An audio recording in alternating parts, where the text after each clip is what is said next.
My dear viewers, आज हम history के कुछ मेन कॉन्सेप्ट्स क्लियर करते हैं।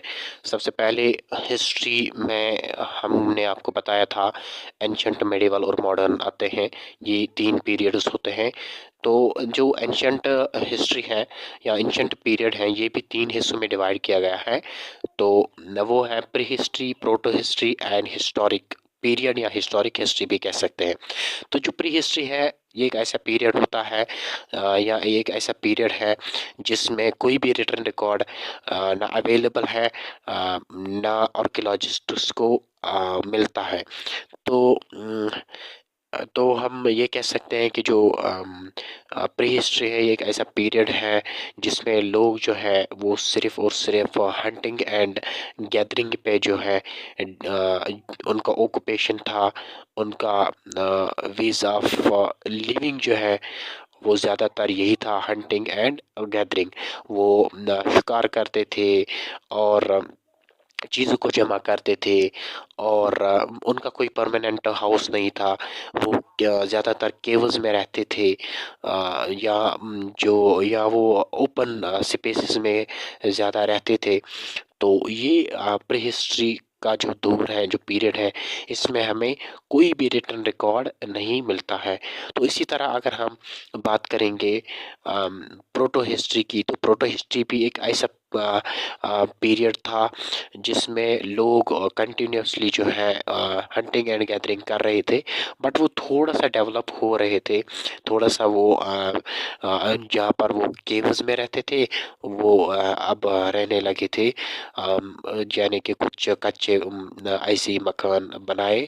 तो थोड़ा सा डेवलपमेंट उसमें आई थी। अलबत्ता वो जो पुराना सिलसिला था, जो प्री हिस्ट्री का सिलसिला था, वो जारी था। और इसमें हमें रिटन रिकॉर्ड्स जो है वो तो मिलते हैं, बट वो क्लियरली, यानी कि वो हम उनको समझ नहीं पाते थे, क्योंकि जो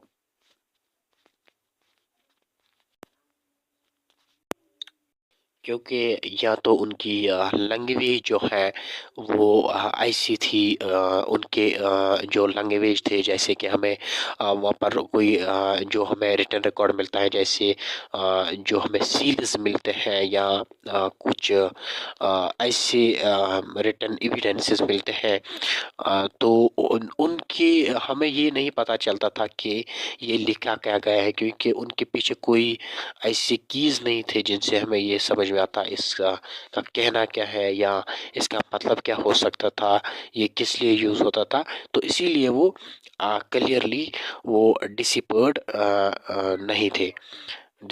तो यानी कि वो हम उनको समझ नहीं पाते थे। तो इसी तरह अगर हम हिस्टोरिक पीरियड की बात करें या हिस्टोरिक हिस्ट्री की बात करेंगे, जो इसके बाद का पीरियड है, जो एंशंट हिस्ट्री का आखिरी पीरियड है, तो या आखिरी फ्रेज है या आखिरी दौर है, तो उसमें क्या था, उसमें हमें रिटर्न रिकॉर्ड्स फुली जो है अवेलेबल मिले और हम उनको पढ़ भी सकते थे, क्योंकि उनके पीछे हमें ऐसे चीज़ें थे जो जिससे हम उनको समझ पाते थे, इसका क्या मतलब है, ये किस लिए यूज़ होता था।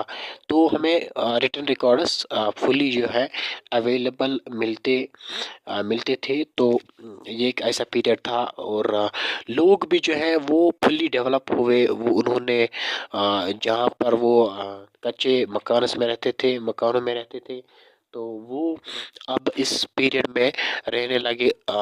जो सेटलर्ड विलेजेस होते हैं या सेटलर्ड हाउसेस होते हैं, अच्छे अच्छे मकान उन्होंने बनाए। तो वो फुल्ली तरीके से डेवलप हुए इस पीरियड में। तो यहाँ पर जो एंशंट पीरियड है, ये ख़त्म होता है।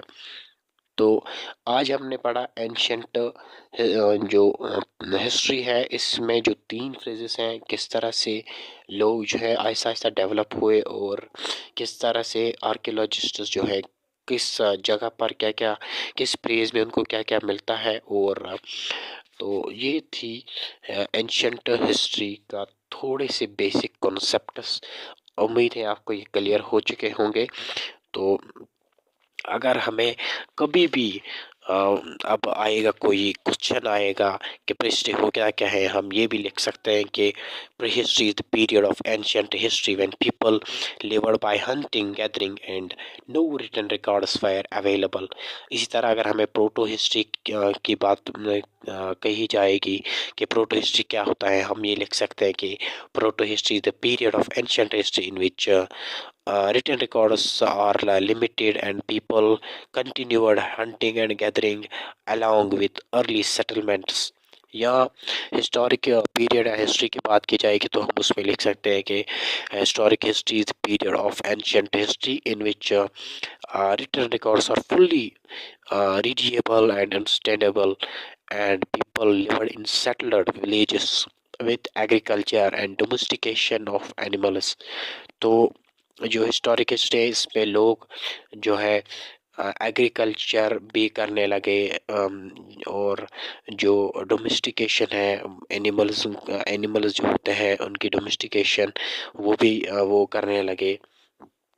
यानी कि जानवरों को पालना, ये सिलसिला भी जो है हिस्टोरिक हिस्ट्री में देखने को मिलता है। तो उम्मीद है आपको ये कॉन्सेप्ट अच्छी तरीके से क्लियर होंगे। तो जितने भी व्यूअर्स इस चैनल पर नए हैं तो उनको मैं रिक्वेस्ट करता हूँ कि सब्सक्राइब कीजिए और कमेंट लिखिए, और ताकि जो भी मैं वीडियो बनाऊँ वो आपके पास पहले पूछे। तो उम्मीद है आपको ये कॉन्सेप्ट्स क्लियर होंगे। Thank you.